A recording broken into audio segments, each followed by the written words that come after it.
Hi, everybody. I am starting a new series on this YouTube channel that I'm going to call Thoughts.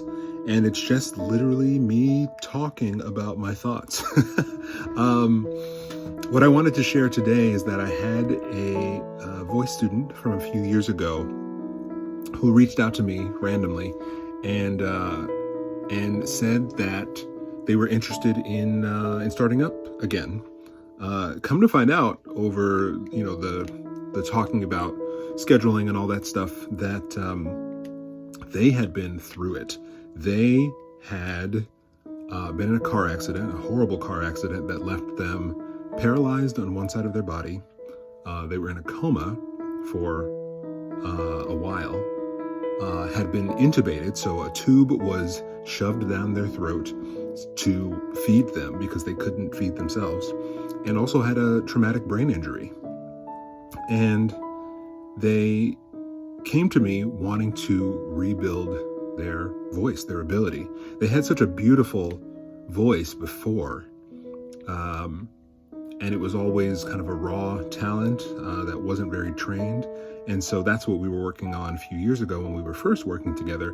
But now they've lost all of that. So much of that, not all of that. And we had our first lesson today, and I am just so proud and inspired by what they brought to the table today, because after something like that, it would be very, very easy to just give up. Completely lost the voice. You know, when you are intubated, when a tube is put down your throat like that, the doctors are working on saving your life. They're not working on saving your voice. And so there is vocal trauma to the vocal folds themselves. And sometimes that stuff can be really hard to come back from, because the body really does keep the score, and all of that trauma can hang on. And yet this student came and brought a sense of curiosity, a sense of hope, and a sense of, I will get this back. This is just the first step on this long, long journey.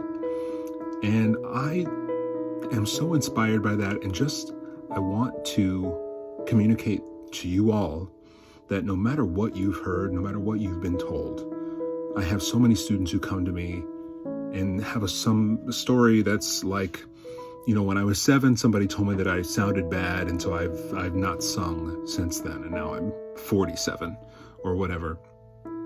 And I mean, I really do believe 70% of my students come to me with stories like that, and I want to let you know that that is not true.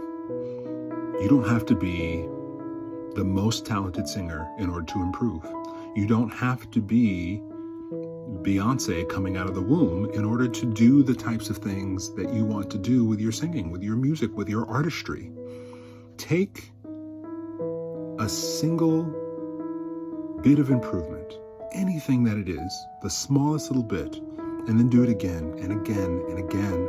Work with somebody who you trust, who you can communicate with, who understands you and knows how to communicate their ideas to you, and try. You're not untalented. You are not a bad singer.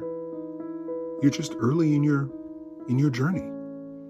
So keep it up, no matter what's going on in your life, no matter what you've been told, no matter what you've been through. You can sing for life. Go out and reclaim that artistry wherever you are. Okay, that's it. Have a good day.